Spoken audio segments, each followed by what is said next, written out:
We have with us Dr. Vidyaslekshmy giving a talk on the topic Twins Discordant for Anomaly, Act or Weight. She is a high risk pregnancy and fetal medicine. She has specialized in it and she's a senior consultant and coordinator from Kim's Health Hospital, Trivandrum. Welcome, ma'am. Over to you, ma'am, please. Good morning, and a very good morning to whoever is gathered here in this morning, because I was telling Jayashan sir that I was expecting only the next speaker and my chairs here when I come, but I see more than that. And thank you for whoever has gathered. And let us start this day with a topic which is, not very commonly encountered every day by us, but it's a pain when you talk to the family that you have two inside, one of them is not doing well. So the mother is not very happy to hear this bad news because it's a bad news for her. And the family, they are not really sure what next, to keep both, to leave both, to have one and leave one and in the backyard. So let us start this session. And fine. So twins discordant for anomaly. Why we are talking about discordant anomalies in twins? Because twins by themselves, we know that they are double trouble.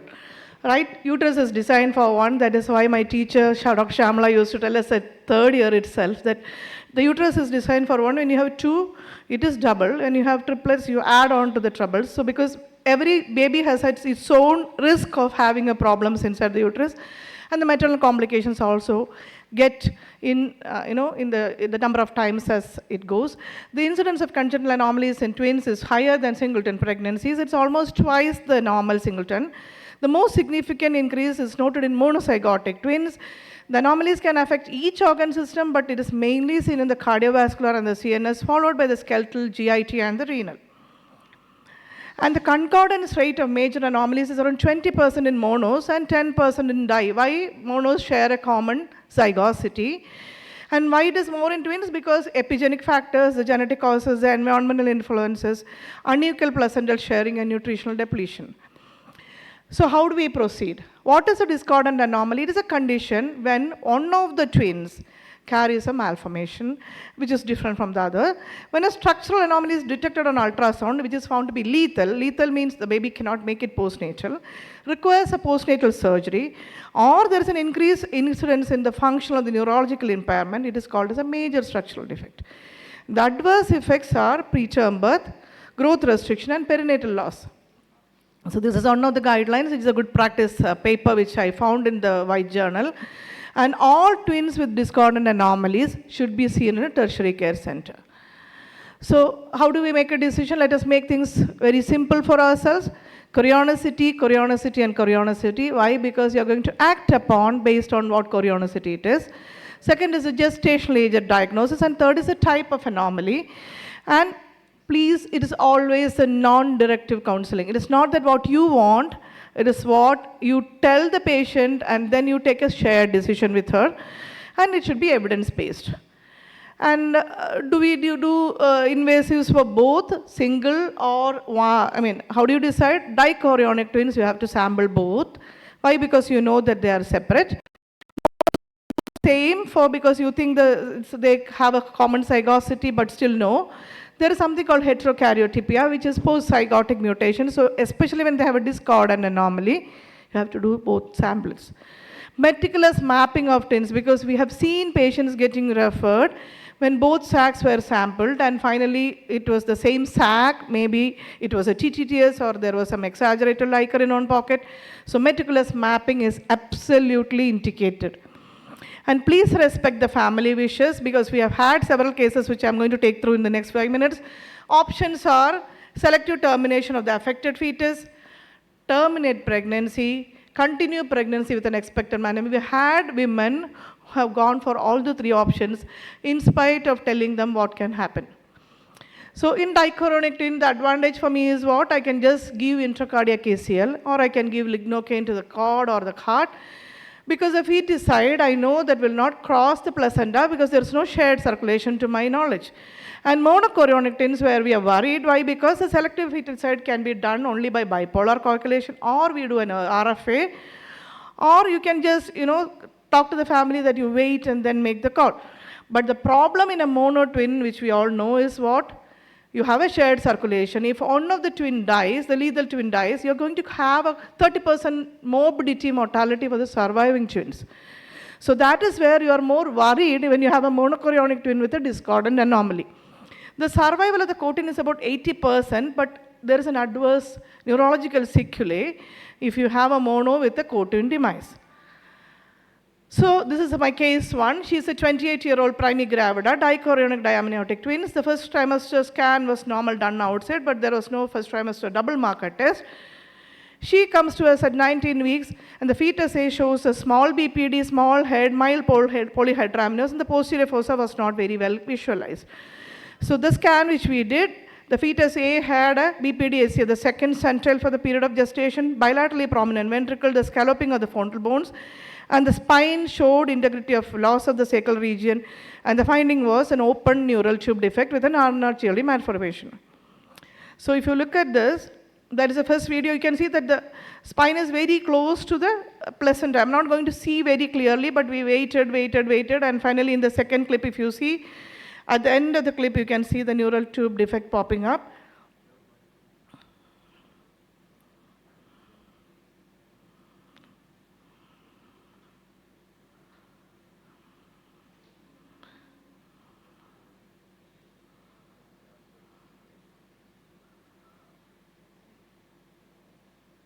Yeah? Okay. So you can see the head shows the signs. The cerebellum is splayed and the cisterna magna is obliterated, and we know that's an open neural tube defect with an ulnar GRE. What next? The family opted for an amniocentesis, though we know that neural tube defects are not much genetically associated, but the family went on, did a QF-PCR, CMA, and the rest for the normal fetus. And now what next? She is 21 weeks. So then we had a discussion of selectively terminating this. I told it is DCDA. Do we want to terminate now? She said no, because we told them that there is a small risk of rupture membrane, which is 3%. And this woman opted to continue pregnancy till 32 weeks because she had a good Google read and survey, and she said, why don't we take this to 32 weeks and then we decide a termination of that, selective termination of this baby, because anyhow it is DCDA. But my worry was, if this woman gets into polyhydramnios because of the neural tube defect, then we lose the normal twin also there. But by the time when we got the rest and all, she was already 23, 24 weeks. So fair enough, we left her till 31 weeks, did a selective termination at 31 for the neural tube defect baby. She went till 36 weeks and delivered a normal twin. So case number 2, there is another previous cesarean, LSES, it's a DCDA twins, FTS is low risk, 19 week scan, there was discordance of 2%, mild scalloping of the frontal bones, which is a normal variant. You can't do anything at that point of time. You just told her that, she said, fair enough, I don't want to do anything, both coupled doctors. And then she comes back at 29 weeks to us. And that's what you see. You see the FL is at the -4 standard deviation, all long bones less than the 5th centile, minimal bowing of the femur tibia. And then we came out with a foot length, femur foot ratio of 0.7, which is grossly abnormal. And now we stand with a DCDA twin with a evolving skeletal dysplasia. You can see on the left side, you are seeing that this is all the normal bones. You can see these are all the short bones, and this is an evolving skeletal dysplasia. So the whole concern was what next? She's already 30 weeks. The couple said, we want a selective termination, and we had to do a selective termination for the skeletal dysplasia baby, and she continued till 37 and delivered. See, you may ask me what is the legality on these things, but when the law says you can terminate a pregnancy to 24, that is expelling the baby through the vagina, till now we don't have a clear-cut off to say that when you do a selective termination or a selective reduction in twins, there is no gestational age cutoff so far mentioned. So when the lethal anomaly, even for a singleton pregnancy, you can go to get a court order to terminate beyond 24. I spoke with my colleagues and seniors around the country last night, but still there is no definite protocol to say how late you can do a selective termination. Okay. This is the third case. I'll rush through this. She is an MCDA twin, 16 weeks, 6 days. And you see that the cardiac asymmetry, and we found a parallel outflow tracts, and there's a DORV, which is a double outlet right ventricle. Okay, we spoke to the family, and they opted for CMA for the babies, and you got a pathogenic variant. We spoke to the family, the fetus A is normal, the fetus B has got DORV with a pathogenic variant. Do you want to continue? She said, no, I don't want to go through a process of selective reduction. Please terminate my pregnancy. In spite of vigorous counseling for a single reduction, she said, no, no. So that is where we have to just respect her rights. So she doesn't want to keep one and to reduce one. So because she was less than 22 weeks, we did a termination of pregnancy for her. So these are all the different situations where the couple will lead you. So she said, no, I want to do a termination of pregnancy. So we did that. And this is case 4. She had an early pregnancy scan, single live intrauterine pregnancy, and then she comes for the NT scan, which shows an MCDA with a trap. So that may be the reason why they didn't see the second twin then. And the fetus A was normal with a normal CRL. Fetus B was an cardiac encephalus with a trap. So here you can see the trap. This is the trap baby, and this is a normal fetus. So what you do? In a trap, we prefer to do an interstitial laser photocoagulation. So at 16 weeks, we did a screening anomaly scan for the normal twin. By then, the trap had increased in size. And we did a fetoscopic interstitial laser for this baby. You can see that is interstitial laser. And we coagulated the cord supply to the cardiac fetus. And then she went well, and fetus B was normal, and she continued the pregnancy till 38 weeks and delivered because the trap is over by then. And then this is, this fetus, she is an MCDA twin, ND scan done outside. It was a raised ND, came for a second opinion. We see a hypoplastic right ventricle with an abnormal insertion of the tricuspid valve with a streak RVOT. So what next? That is a scan. You see that the right ventricle is really hypoplastic there. And you see very streak RVOT coming out from there. And the whole counseling happened. It is a univentricular heart. So we know that the univentricular heart in our country, we can't do much. There is no intrauterine surgeries, and people talk about transplants. Way back in 2007, I had a very wonderful experience when I was doing my fellowship in Sydney, that the mother told me that my first child had a hypoplastic left heart. So I said, I'm really sorry to hear about this. She said, why do you want to be sorry with me? I said, your first child. No, he's playing outside. He's 4 years old. He had a transplant in Melbourne. So that was the way people taking cardiac transplant years back. But still, I think we are in the juvenile stage to talk about cardiac transplants in our country. So we spoke negative to the family. We said, univentricular hearts, they don't do well in our clinical situations. So, but believe me, what they did? They continued pregnancy because maybe we were not enough, judgmental. We were not even forceful to tell her that this baby is. Several sessions happened. Neonatologists, pediatric cardiologists, everybody spoke to them. They continued pregnancy. We delivered the babies towards 36 weeks. And postnatally, they realized that it's not going to be well. They abandoned the univentricular heart in the neonatal ICU, and they took the normal baby home. And it was really a pain in the throat for both neonatal team, for us, because hours and hours were spent. And finally, that baby succumbed. But till 26, 27 days, the baby was in the NICU, because you have to give the baby all rights to live. You can't just kill the baby in the NICU. So these are the pains which you go through even after several MDT team work. And we do all these cases with an MDT approach, where the neonatologist, the pediatric cardiologist, the pediatric cardiac surgeon, the obstetrician, everybody sit together, and then we make a collective decision, and this is a shared decision with the family.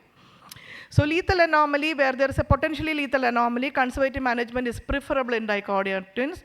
However, in monochorionic twins, intervention should be considered to protect the healthy co-twin because of the risk of co-twin demise.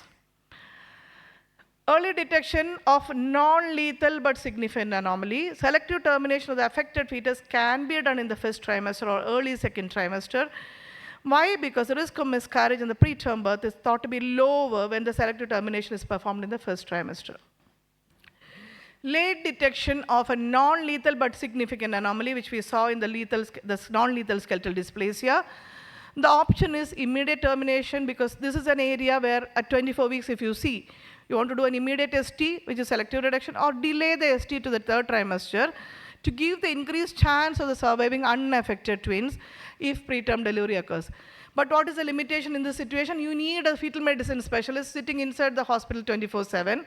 If she gets into preterm birth, if she gets a contraction, somebody has to reduce the abnormal baby because the family doesn't want the abnormal baby to be brought to the NICU. They want the baby to die in utero. That is where the cards are played very trickily by the family. But the difficulty is if she goes into preterm birth, if she ruptures a membrane, then it is very difficult to do a selective reduction because once the membranes are ruptured, you can't do a procedure. If she opens up her cervix because of twins, you can't do the procedure. If she's having a cervix of 0.5 centimeters, then you can't do the procedure then. So it is a bit tricky but we have had one patient which I told you where we took her to 32 weeks and did a reduction because the family didn't want to do a late second trimester reduction. They want to take to 32. If something happens, at least a 32-weeker will do well in the nursery. That was their logic. In the second trimester, rather than rising the miscarriage or a very preterm birth, that is, I'm talking about a 22 to 24 weeker, the parents may opt for a late selective reduction in the third trimester if the law permits. But I told you already that there is no law as of now governing in our country. The decision to postpone ST to a late pregnancy is complex and should be taken into consideration with the factors of the nature of the anomaly, whether it will cause polyhydramnios, that's the most important thing, like a neural tube defect, like an esophageal atresia. So those things, like a gastroschisis, an omphalocele, where you can have a polyhydramnios setting in, which can cause preterm birth.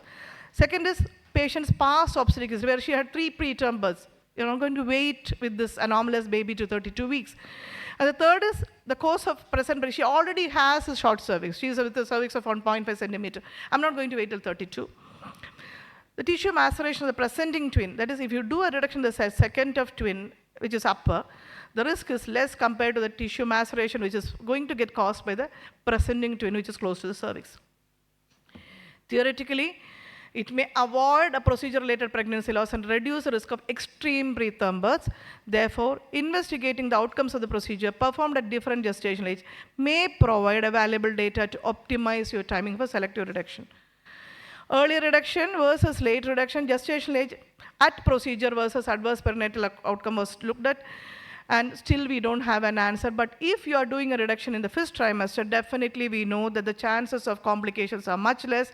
I'm talking about the risk of doing it in the late second trimester versus the third trimester.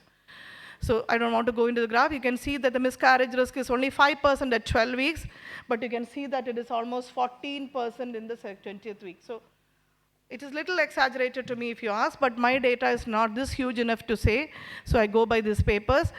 And you know that the reduction of the presenting twin and the cervical length less than 3.5 are independently associated with post-procedure preterm birth.